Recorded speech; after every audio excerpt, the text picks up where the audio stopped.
Graças a paz, igreja. Amém. Vocês estão bem? Estão felizes ainda? Glória a Deus. Para mim é um enorme prazer estar aqui. Na verdade, aqui na PIB Norte é como a gente se sente muito em casa, né? A gente tem história com tanta gente aqui. Além de ser a igreja da minha sogra, né? Do meu finado sogro, que foi um dos melhores amigos da família do pastor Marcinho. A gente encontra tanta gente que a gente passou tanto tempo junto. Eu vejo o Mário ali na escola, Diego, que me ajudou num momento tão difícil, no momento que eu tinha acabado de casar e perdi meu emprego, ele arrumou um trabalho para mim. Tanta gente. A Tati, a gente era pequenininho, na igreja, depois Razão de Viver, né? Cantava junto com seu irmão. Tanta gente, o Waller ali. É muito bom, amados, estar aqui, é muito bom, de verdade, é um prazer enorme estar aqui, né? Agradecer também a presença da minha família ali, vou tentar falar todos os sobrenomes, os Marinhos, os Silvas, os Martins, os Lelês e os Gâmbaros. Tá todo mundo aí hoje. Eu vim com torcida organizada hoje. Eu acho que o sucesso pastoral, além de ser aceito, né, Deus fala assim, esse é meu filho amado em quem tenho muito prazer, é quando a sua família quer te ouvir. Isso é muito bom, né? Glória a Deus por isso. Amados, nós estamos ali em Betânia do Piauí, no centro-sul do estado, né, a mais ou menos a uns 550 quilômetros da capital, que é Teresina, e nós estamos no centro do sertão nordestino.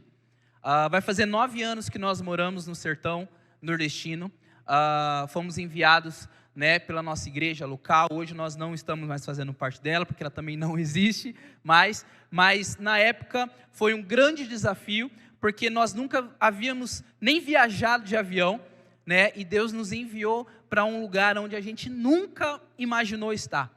Eu sou extremamente grato pela vida do pastor Marcinho e sua família por ter levado a Operação André, né, em setembro com a gente. Então a irmã Du, a irmã Fátima, a Cirlei, a irmã Dalva, né? Foi incrível, amados, foi incrível. Nós tínhamos uma escada enorme para subir no dormitório da nossa base do Instituto Novo Sertão.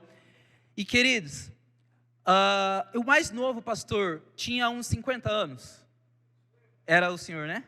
Era o mais novo. E eles passaram com a gente uma semana inteira.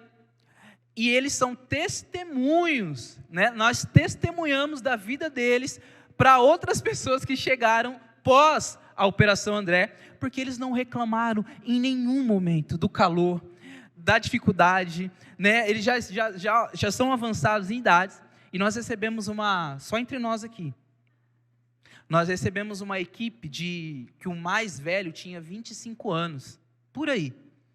Queridos, eles passaram 4 dias conosco, e deram muito trabalho para a liderança deles, porque eles não aguentaram o trabalho, não aguentaram a caminhada, não aguentaram o calor, não aguentaram subir nas comunidades. E aí me veio todas as vezes, a gente teve um devocional lá e a gente falou assim, queridos, nós tivemos uma equipe aqui de São José do Rio Preto, junto com os irmãos do Rio de Janeiro, e eles foram uma bênção de testemunho do que é realmente servir ao Senhor com tudo que tem. Então nós somos gratos, pastor, pela Operação André, foi incrível, e esse ano, se Deus quiser, a gente vai conversar mais. Amém? Queridos, abre a sua Bíblia comigo. Deixa eu abrir aqui. Na segunda carta do apóstolo Paulo a Timóteo, no capítulo 4, no versículo 7 e 8. Eu quero tentar ser bem breve, mas essa minha promessa, amados, é uma furada. Mas vamos lá. 2 Timóteo, capítulo 4, versículos 7 a 8, diz assim: combati o bom combate, terminei a corrida, guardei a fé. Agora me está reservada a coroa da justiça, que o Senhor justo juiz me dará naquele dia. E não somente a mim, mas também a todos os que amam a sua vinda. Feche seus olhos. Papai, obrigado, Senhor, por esta oportunidade, Senhor, de estar compartilhando palavras com a família da PIB Norte, ó Deus, com os meus amados irmãos. Como é bom estar aqui, que honra, Senhor, poder estar aqui.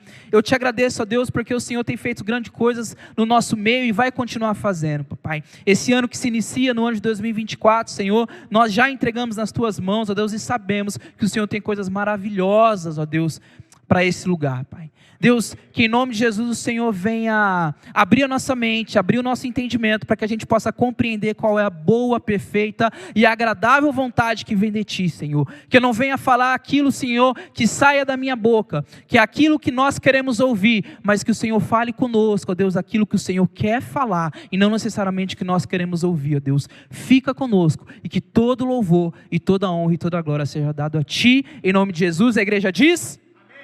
Amém? Amados, eu poderia separar um momento para nós conversarmos bastante sobre a missão transcultural, o qual hoje eu e a minha família exercemos lá no sertão do Piauí, mas Deus tem me incomodado há um bom tempo a ensinar sobre isso e a falar sobre isso, que está resumidamente em ensinar aonde eu vou, aonde eu falo, tanto em Betânia, nas comunidades, quanto na igreja base, a central nossa lá, em elevar o nível de comprometimento e responsabilidade da igreja com a fé que ela professa. Queridos, nós temos muito tempo de caminhada, alguns 5, 10, outros 20, outros 30, outros começaram agora, outros Jesus alcançou nesse ano de 2024, e isso não importa muito, mas uma coisa que importa é que nós precisamos assumir a nossa responsabilidade como filhos de Deus. Queridos, a maior dificuldade que nós enfrentamos no sertão do Piauí, é que quando as pessoas começam a caminhar, entender e a entregar a sua vida para Jesus, é que eles têm muita dificuldade em lidar com a montanha russa da vida cristã. Porque às vezes nós estamos lá em cima, às vezes nós estamos lá embaixo, às vezes nós estamos lá em cima, às vezes nós estamos lá embaixo. E eles têm muita dificuldade. Porque eles acreditam que quando Jesus entrou na vida deles, eles acham que a vida deles vai ser transformada da água para o vinho, onde tudo, a melhora da sua vida vai ser total. Do dia para a noite. Eles têm muita dificuldade, eles não têm tanta paciência assim. Mas isso só acontece lá, Aqui não acontece. E queridos, uma das maiores dificuldades que nós temos é isso. É fazer com que a igreja, os filhos de Deus e os discípulos de Cristo permaneçam e continuem a servir a Deus. Não pior de quando começaram, mas melhor, porque a intenção de todo filho de Deus é que hoje nós possamos ser melhor que ontem e amanhã ser melhor que hoje, e assim. Não estou falando que nós não vamos errar, que nós vamos falhar, nós vamos. A diferença é que o salvo e os filhos de Deus não pecam querendo pecar. Nós pecamos fugindo do pecado. Nós erramos fugindo do erro, nós falhamos fugindo da falha, mas ainda assim nós somos homens e mulheres falhos, e Jesus sabe totalmente disso. Aqui eu quero ler rapidamente, alguns versículos com vocês, mas aqui Paulo escreve, essa carta, essa segunda carta a seu discípulo amado, filho na fé Timóteo, um jovem que estava pastoreando uma igreja em Éfeso, ali na região da Ásia Menor, e ele estava extremamente preocupado em ensinar para Timóteo a como se comportar e a ensinar a igreja a viver a verdadeira fé.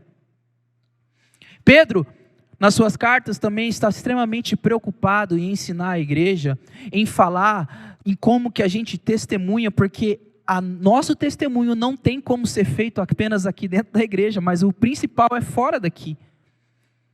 O meu coração, ele se alegra em saber que nós não vamos sair daqui da mesma forma como nós entramos. Amém? Por quê, queridos? Porque a nossa vida em comunhão, ela é boa, ela é agradável e alegra o coração de Deus. Mas o que nós fazemos aqui precisa ser um impacto, precisa ser, na verdade, resultado do que nós, na verdade, lá fora precisa ser o resultado do que nós fazemos aqui dentro. Amém? E a minha responsabilidade nesses últimos meses é falar sobre isso, em elevar o nosso nível de responsabilidade, de comprometimento com a fé que nós professamos. Quantos aqui são filhos de Deus? Amém? Glória a Deus. E se nós somos filhos de Deus, o mundo precisa saber a que pai nós pertencemos. Amém? E aí, ele está extremamente preocupado. O contexto dessa carta para Timóteo, Paulo está ali provavelmente preso em Roma, e ele sabe, né, se você ler a segunda carta inteira, ele sabe que talvez vão ser as últimas palavras que ele vai escrever, porque nós temos aí depois para Tito, para Filemão, mas são as últimas coisas que Paulo está escrevendo. Provavelmente ele ali já seria morto, né? Seria martirizado, e ele sabia que ele estava nos últimos momentos, e essa carta ele está escrevendo para Timóteo, para que Timóteo então continue os seus passos, o qual ele ensinou a Timóteo a viver. E nós temos aqui 3 ensinos, só para a gente ter um pano de fundo, um contexto geral, né, sobre esse texto.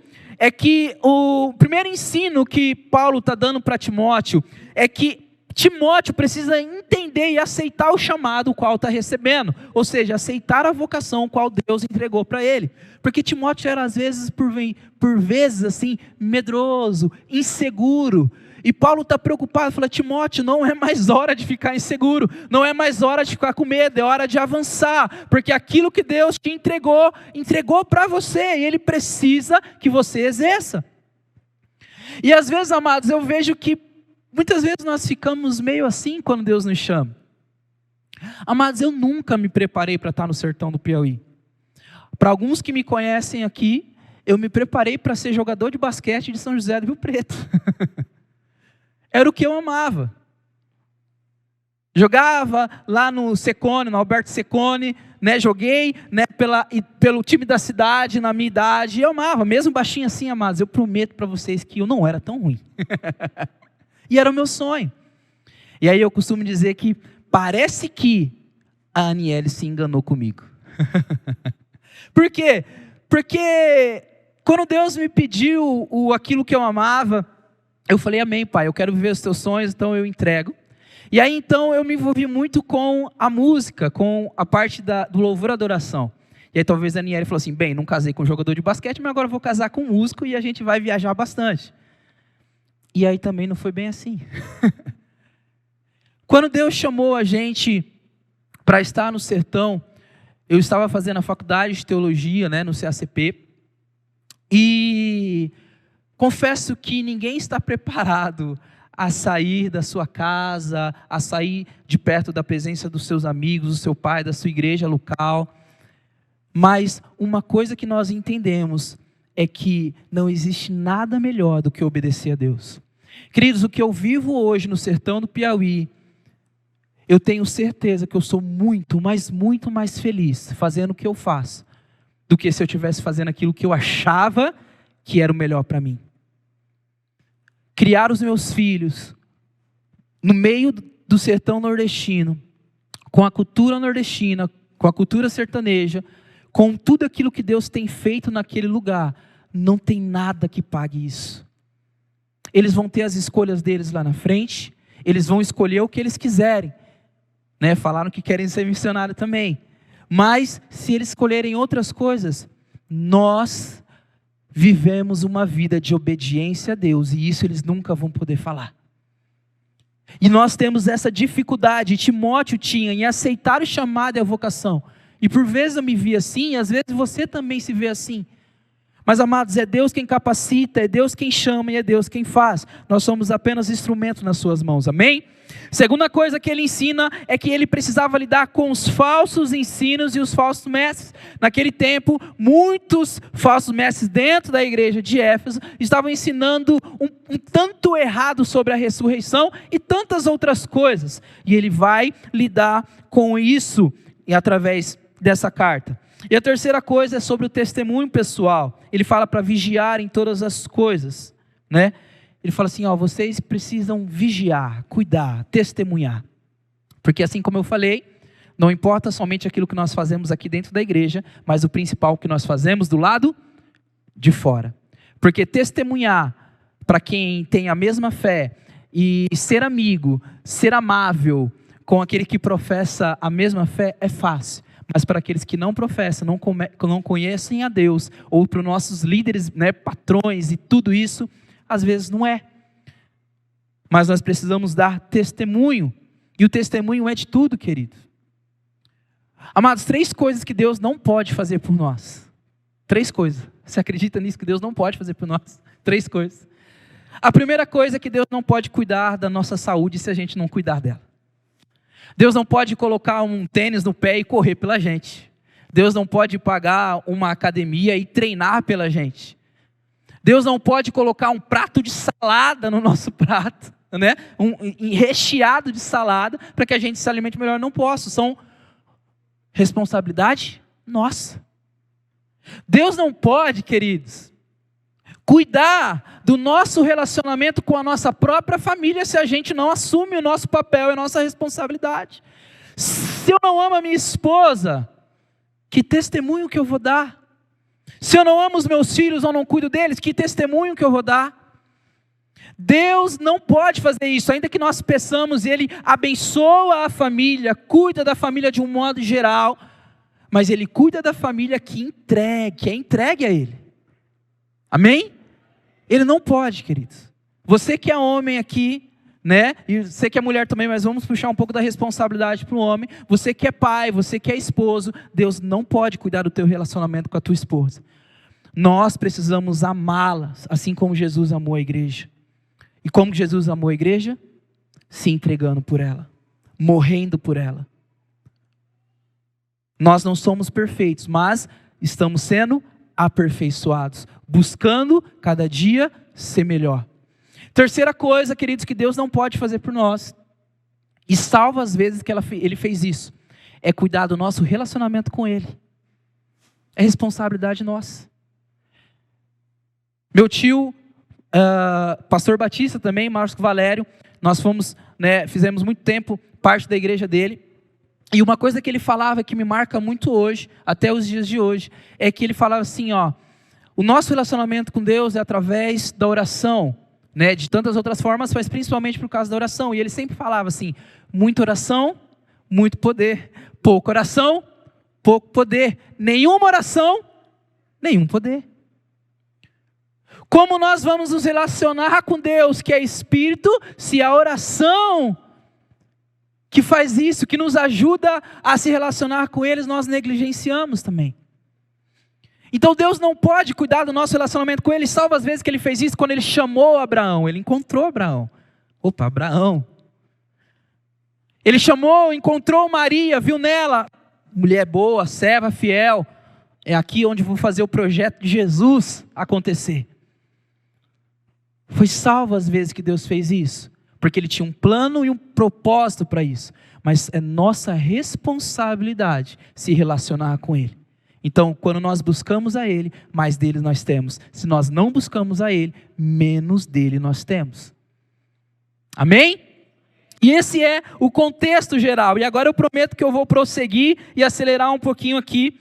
Mas em 2 Timóteo, no capítulo 1, do versículo 3 ao 7, e nós estamos falando sobre um bom combate que Paulo está falando aqui, que ele combateu o bom combate, ainda que ele está escrevendo isso, dizendo, é os meus últimos momentos, a minha vida está se findando, está tudo acabando, provavelmente eu vou morrer, mas eu preciso dizer que tudo isso foi um bom combate. E aí ele vai ensinar como combater e como viver essa vida de um bom combate, assumindo as responsabilidades da fé que nós professamos. 2 Timóteo 1, 3, 7 diz assim, todas as vezes que lembro de você nas minhas orações, de dia e de noite, eu agradeço a Deus, a quem sirvo com consciência limpa, como também os meus antepassados serviram. Lembro das suas lágrimas e quero muito ver você outra vez, para que eu possa ficar cheio de alegria. Lembro da sua fé sincera, a mesma fé que a sua avó Lloyd e Eunice, a sua mãe, tinham. E tenho certeza de que é a mesma fé que você tem. Por isso quero que você lembre de conservar vivo o dom de Deus que você recebeu quando coloquei as mãos sobre você. Pois o Espírito de Deus nos deu, não nos torna medrosos. Pelo contrário, o Espírito nos enche de poder e de amor e nos torna prudentes, prontos. Amém? Olha só o que ele está falando para Timóteo. Ele está falando para Timóteo valorizar, queridos, as pessoas, na verdade não somente as pessoas, mas valorizar o início da caminhada. Lembra do início da sua caminhada. Lembra também das pessoas que te colocaram nesse lugar, que te ensinaram a caminhar. Queridos, assim como uma criança necessita do seu pai, da sua mãe para ensinar tudo na vida, a fé cristã é igual. Ainda que Deus, Ele milagrosamente pode operar para que a gente do dia para a noite conheça toda a Escritura, todas as coisas sobre o seu reino, todas as coisas sobre missões, todas as coisas e a liturgia da igreja e o cuidado de tudo. Ele pode fazer isso milagrosamente, amém? Mas Ele não preferiu fazer assim. Ele coloca pessoas para nos ensinar, para discipular, para cuidar. Eu sou extremamente grato a Deus porque eu nasci num berço cristão, onde eu tive pai e mãe, acho que eles não estão aí ou iam chegar. Chegaram, está ali. Onde eu sou extremamente grato a Deus, porque eu tive pessoas para me ensinar a obedecer.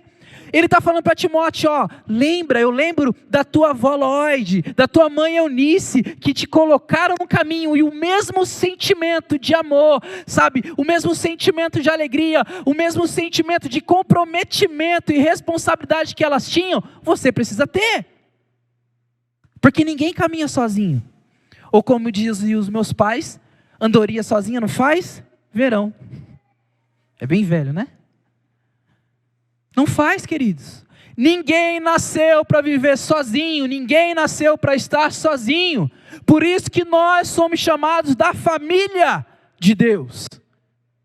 Família. Nós somos uma família. E ele está falando assim, lembre do início.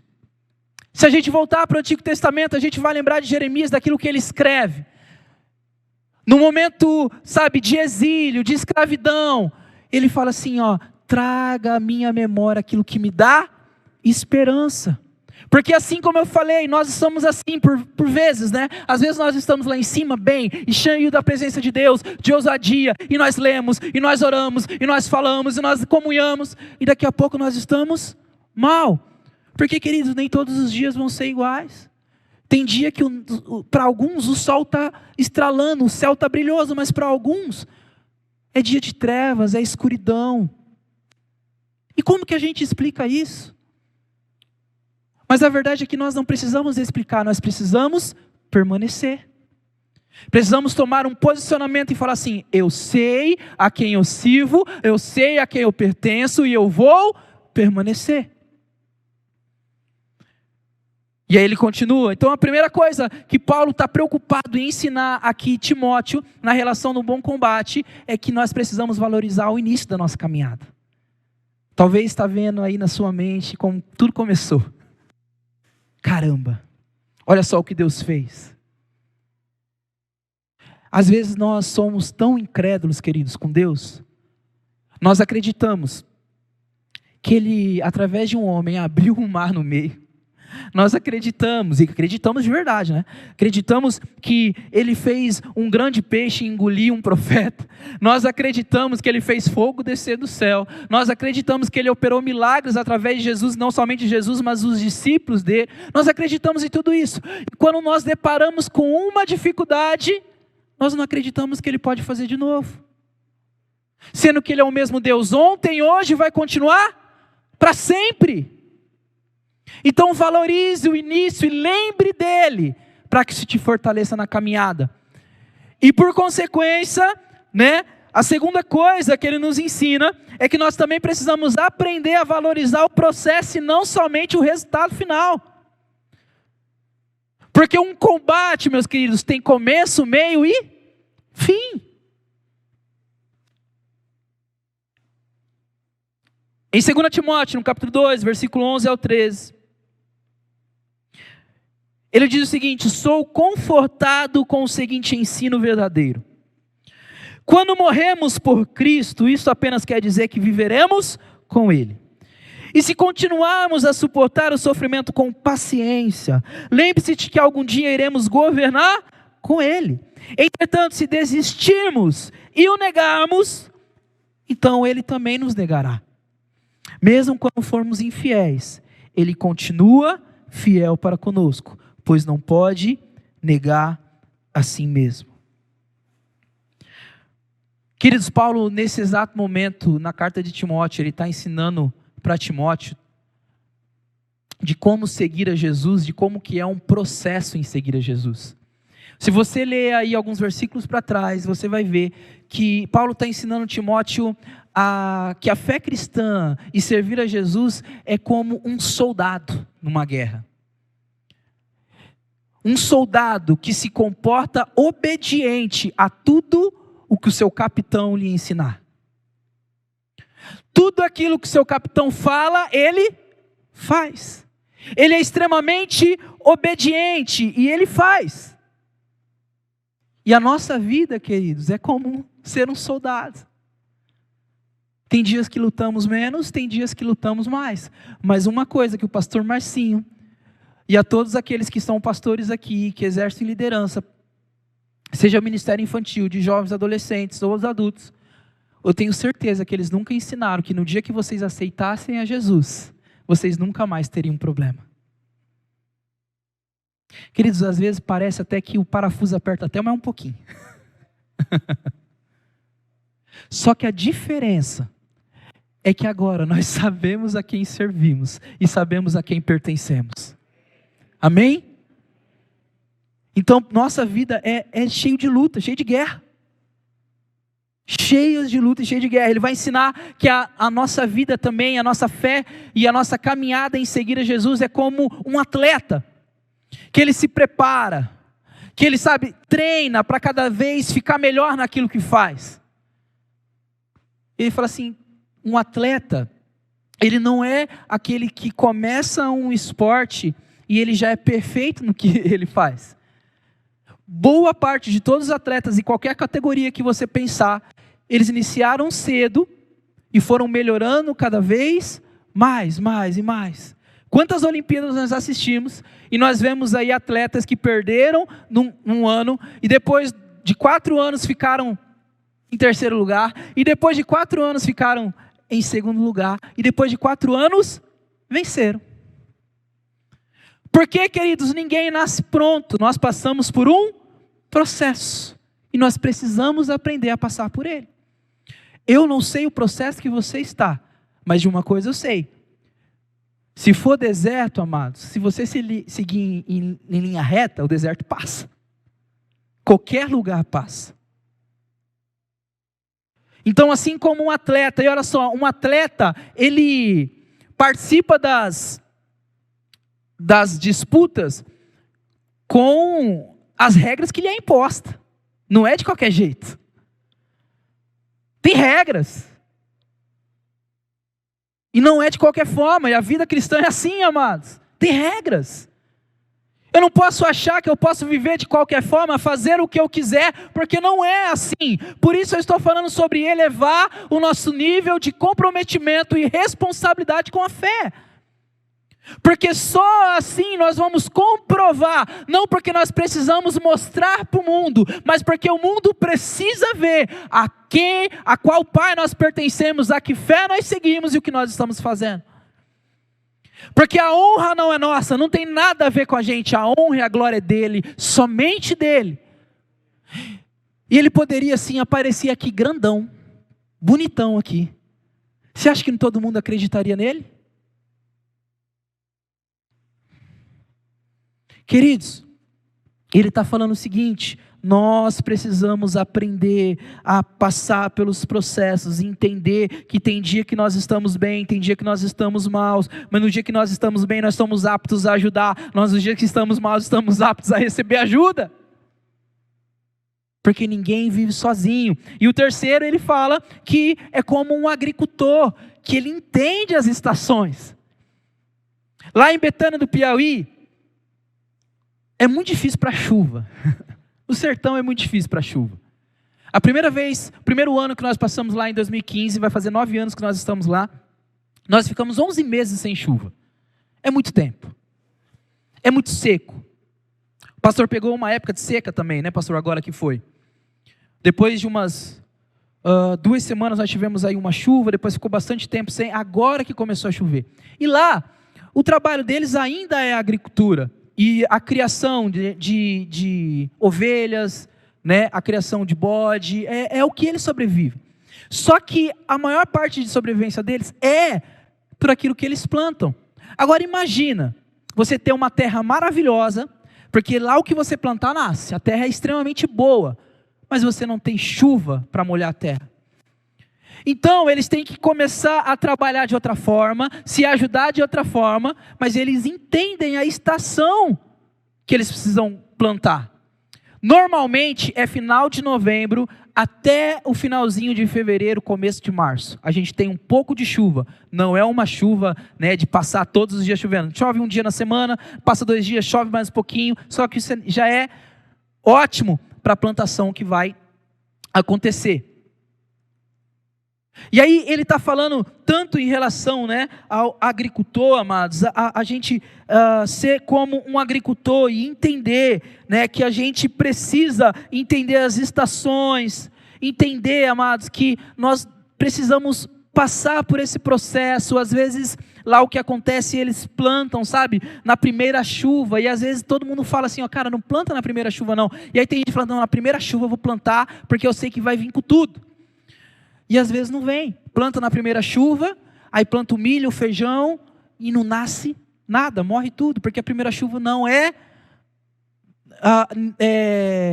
o necessário, precisa ter mais. Então eles esperam ter 2, 3, 4 chuvas, a gente fica se coçando, falando, planta, e eles sabem o tempo. E eu falo, rapaz, se vocês me soltar um negócio na minha mão, eu vou acabar com a terra de vocês, porque eu quero plantar. E eles, calma, não é o momento certo. Eles sabem, eles entendem, e nós precisamos entender também, não sobre a plantação em si, mas nós precisamos entender o processo. E ele fala, aquele que coloca a mão no arado, não pode mais olhar para trás. Sabe por que não pode? Porque o arado é aquilo que ara a terra, que prepara a terra para a plantação. E aí ele coloca a mão no arado, coloca os bois na frente para puxar, e ele tem que seguir reto. Se ele olhar para trás, o arado começa a vir para o outro lado, mudando a direção, mudando o caminho. Isso faz com que a plantação atrase, literalmente atrase. Queridos, o que Deus prometeu para mim e para você, ou para toda a sua igreja, Ele vai cumprir.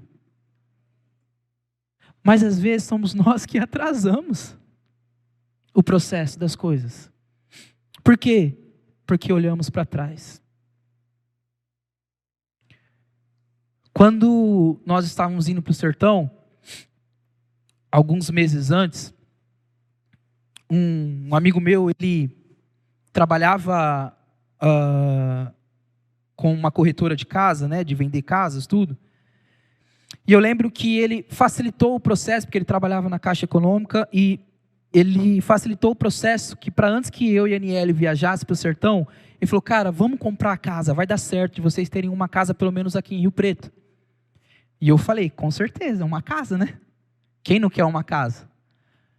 Aí, eu lembro de ele ter trazido as papeladas, já tinha acertado o valor, já estava tudo legal. Falei, cara, o valor tá bom, a casa é um lugar bom, vai ser ali perto dos meus irmãos. Cara, que bênção, que bênção. Aí, quando estava perto de assinar o contrato, Deus chegou para mim e falou assim, filho, não assina e não compra. E eu falei, Deus, é uma casa. Aí aqueles momentos, né, que a gente tem com Deus, é uma casa. Aí Deus, não assinei. Eu falei, mas é uma casa. E Deus não assina. E eu precisava obedecer. E aí eu lembro que eu falei, cara, eu não vou assinar. Ele, como assim, cara? Como assim não vai assinar? Eu falei, cara, não vou. Deus pediu e eu preciso entregar. E aí Deus falou depois para mim. No primeiro ano que nós estivemos lá, nós tivemos bastantes dificuldades, não financeiras. Deus cuidou. Claro que passamos por várias dificuldades financeiras no sertão, várias. Mas a dificuldade do trabalho, da adaptação, sabe? E às vezes a gente trabalhava tanto, às vezes eu saía cedo, eu e a Aniele ia para um canto, eu ia para outro, e a gente fazia várias outras comunidades, chegava, a gente se encontrava à noite, o meu casamento também foi fraquejando, sabe? Queridos, nós erramos muito. E aí teve um determinado momento que eu falei assim, que vontade de voltar. Lá eu tenho meus pais, lá eu tenho meus amigos, a minha igreja, a minha família. E aí Deus falou assim, lembra quando eu falei para você não assinar o contrato? Porque se você tivesse uma casa, no primeiro problema que aparecesse, você voltaria para lá. E eu não quero que você volte. Mas não foi fácil. Hoje, estar 9 anos lá para mim é muito fácil. É muito fácil. Mas no início não foi. Mas eu precisava obedecer e eu precisava entender que aquilo fazia parte do processo. E hoje eu entendo, porque eu sou muito mais feliz fazendo o que eu faço, estando onde eu estou. Amém? Por causa da obediência. Amém? Aí ele, encerra no terceiro e último ponto, dizendo o seguinte, que agora pega um pouquinho, queridos, porque nós precisamos então a valorizar o início, a valorizar o processo e não apenas terminar. Ainda que terminar é muito bom. Paulo estava terminando a sua carreira. Mas olha só o que a gente precisa entender, que não adianta a gente começar bem, mas a gente precisa terminar bem também. Nós precisamos entender, amados, que o fim de todas as coisas é que nós precisamos terminar vitoriosos. Binho, é muito difícil, eu sei que é. Mas a diferença daquilo que Paulo estava falando até do atleta e do esporte, é que o esporte nós somos acostumados a aprender que o quê? Que o importante é participar. Mas com Jesus, amados, não é assim. Com Jesus, o importante é permanecer e vencer. Olha só o que ele diz em Mateus 10, 22. Todos odiarão vocês por serem meus seguidores. Uai, tá tudo estranho, Jesus. Eu achei que todo mundo ia me amar porque eu falo que eu te amo. Não! Mas quem ficar firme até o fim será salvo. Nós precisamos elevar o nosso nível de responsabilidade com a nossa fé, entendendo que não adianta começar bem, valorizando o início, valorizando o processo, mas nós precisamos terminar a nossa carreira bem também. Tiago 1,12 diz, feliz é aquele que nas aflições continua fiel, porque depois de sair aprovado dessas aflições, receberá como prêmio a vida que Deus promete a que os amam. Para ser aprovado, precisa passar por uma prova.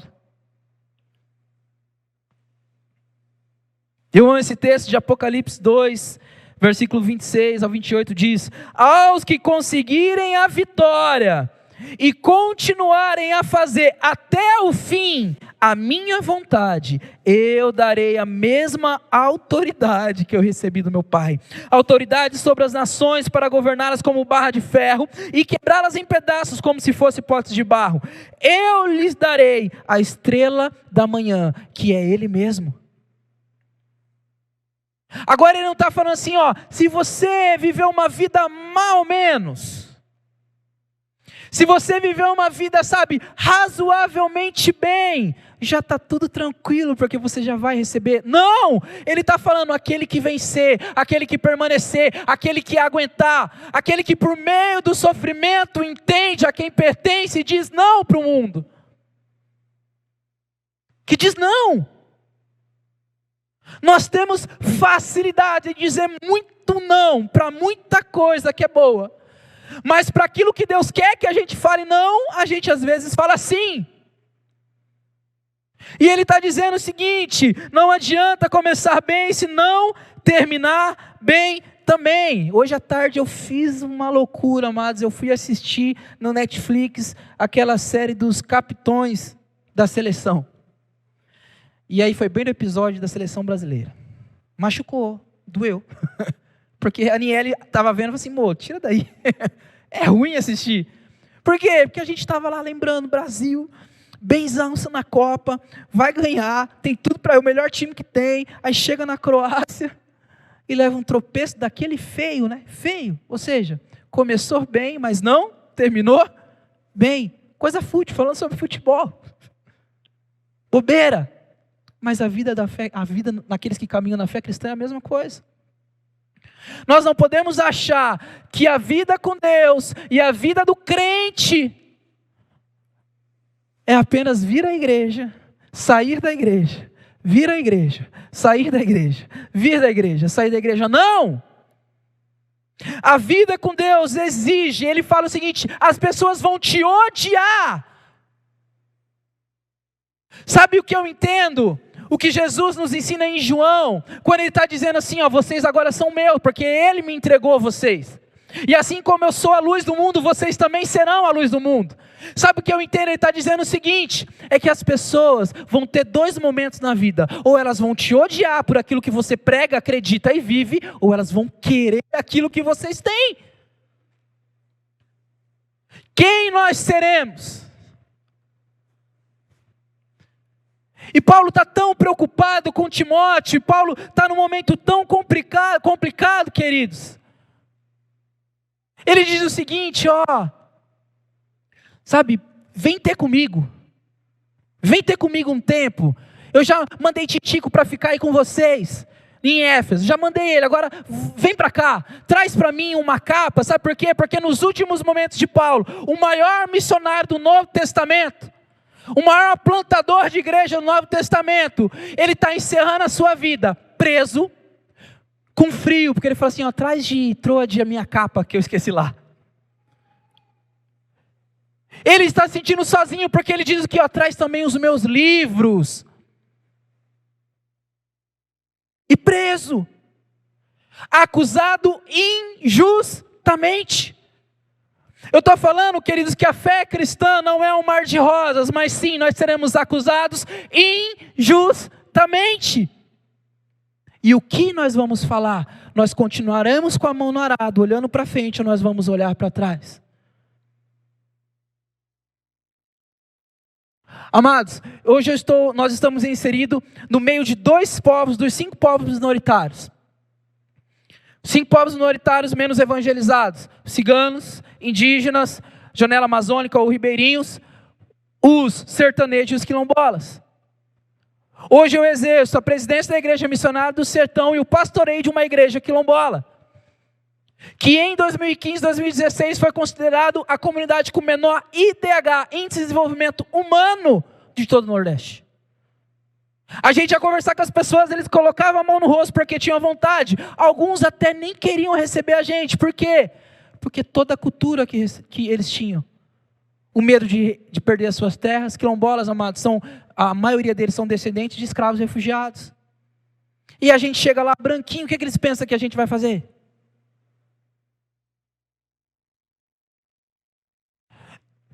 São, nos últimos censos, em torno de 6.000 comunidades sertanejas, sem a presença de nenhuma igreja evangélica. Em Betânia nós temos 89 comunidades. Para a glória de Deus, nós implantamos 8 igrejas lá. Glória a Deus por isso. Só Ele pode fazer isso. Ainda falta 81. Só em Betânia do Piauí. Sabe quantos habitantes tem? De 7 a 8 mil habitantes. Então nós estamos inseridos nesse local, sabe, entendendo que não adianta começar bem. Deus, eu comecei aqui em Betânia, tá, mas eu acho que já deu, não tem mais nada para fazer. Amados, nós temos trabalho para Betânia do Piauí para 50, 100 anos. Mas eu não posso olhar para trás e achar que eu fiz o meu trabalho, que já está bom, porque não está, porque não tem nada que eu possa fazer que se compare a este homem aqui, é Paulo. Isso não é dar honra para ele não, é dando honra para Jesus, queridos. Eu só estou falando que Paulo, o maior missionário do Novo Testamento, ele morreu assim. Terminou a sua carreira assim. Aí a gente volta lá para o primeiro texto que a gente falou, sobre o bom combate. Sabe como ele encerra falando? Que foi bom. Que foi bom. acabando a sua carreira assim, ele diz que é bom. Agora vamos encerrar dizendo um pouquinho sobre esse bom, vamos nos atentar um pouquinho no bom. A palavra original do bom aqui é kalos, e kalos tem vários, mas vários adjetivos, vários, mas vários. E olha só o que Paulo está querendo dizer que é um bom combate, porque nenhum combate é bom, né? Nenhuma guerra é boa, nenhuma luta é boa, mas com Deus ela é perfeita. Olha só o que ele diz, bom, amados, a palavra kalos em grego, que foi escrito no Novo Testamento, diz assim, ó, que é um bonito combate, que é um gracioso combate, que é um excelente combate, que é um eminente combate, que é um escolhido combate, um insuperável combate, um precioso combate, um proveitoso combate, um apropriado combate, um combate recomendável, admirado, bem formado, magnífico, para alguns mais velhos, mirante, um combate mirante, um combate bom e digno de honra. Será que, eu acredito que ninguém está no fim da sua carreira aqui agora, amém? Temos muito trabalho para fazer ainda. Mas será que ainda hoje, nós podemos dizer, Ebenezer, até aqui nos ajudou o Senhor, e poder dizer, isso tem sido bom. Tem sido bom. Mas Binho, tá difícil, mas é bom. Binho, parece que eu estou perdendo, mas é bom, porque só parece, porque não vai. Sabe por quê? Porque Jesus, Ele não vai vencer, Ele já venceu. Jesus não vai vencer mais nada, queridos, Ele já venceu na cruz do Calvário, já venceu, está tudo resolvido. Sabe por que às vezes eu acho que, às vezes, isso é primeira carta do Binho, tá? Não tem nada a ver com a Bíblia. A minha interpretação. Porque às vezes eu acho que Jesus não voltou porque Ele tem esperado os homens resolver as coisas dos homens. Porque a gente tem muita coisa para resolver aqui. Mas muita coisa, mas muita coisa. Mas isso pode acontecer também da noite para o dia. 2 Coríntios capítulo 4, versículo 16. Paulo diz algo maravilhoso para a sua igreja. Diz assim: por isso, nunca ficamos desanimados.